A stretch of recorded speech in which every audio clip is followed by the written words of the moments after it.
America చరిత్రని తిరగరాస్తూ ఘన విజయం సాధించినటువంటి ట్రంప్ని అమెరికా చరిత్రలో కలిపేయాలన్న ప్రయత్నం జరుగుతోంది. నిన్ననే వైట్ హౌస్ దగ్గరన ఒక వ్యక్తి అనుమానాస్పదంగా సంచరిస్తుండడం, అదేమైనా ప్రశ్నిస్తే తుపాకీతో కాల్పులు జరపబోవడం, వెంటనే పోలీసులు తుపాకీతో కాల్చేటప్పటికి అతను తీవ్ర గాయాల పాలై ఆసుపత్రి పాలవడం, ఇంకా చావు బతుకుల మధ్యన ఉన్నాడు.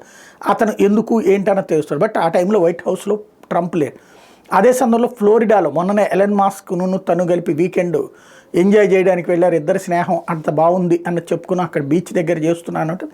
అక్కడికి 2 విమానాలు, పౌర విమానాలు, వాస్తవంగా ఆ ప్రాంతంలో ట్రంప్ ఉన్నటువంటి ప్లేస్లో ఆ పైన ఆటోమేటిక్గా నిషేధం ఉంటుంది. విమానాలకు వచ్చేటప్పటికి విమాన రాకపోకలకి నిషేధం ఉంటుంది. అంటే ఓ రకంగా గగనతల నిషేధం. బికాజ్ అప్పట్లో ఏదైతే ట్విన్ టవర్స్ని కూల్చిన తర్వాత అధ్యక్షులు ఉండే భవనాలపైగా అధ్యక్షులు ఉండే ప్రదేశంలో నుంచి విమానాలు వెళ్ళడానికి వీల్లేదన్నట్టు నిబంధన. బట్ నిన్న అట్లాగా 2 విమానాలు అటు రాబోయేది.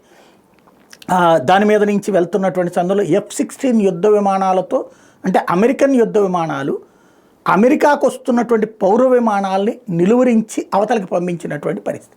ఇది సంచలనాత్మకమైనటువంటి అంశం. అంటే అక్కడ కమ్యూనికేషన్లో ఫెయిల్ అయ్యారా, అంటే అక్కడ ట్రంప్ ఉంటున్నాడని తెలియకన ఏవియేషన్ డిపార్ట్మెంట్ వాళ్ళు మామూలుగా ఏ ఇష్యూ లేకపోతే ఆటోమేటిక్గా తిరిగేసేటటువంటి రూటే అది. బట్ ట్రంప్ ఉన్నప్పుడు డైవర్ట్ చేయాలి. అది చెయ్యకుండా కుట్ర చేశారా, లేకపోతే వాటిని అడ్డుపెట్టుకుని ఏమన్నా ప్రయత్నించారా, ఇది తేలాల్సిన అంశం.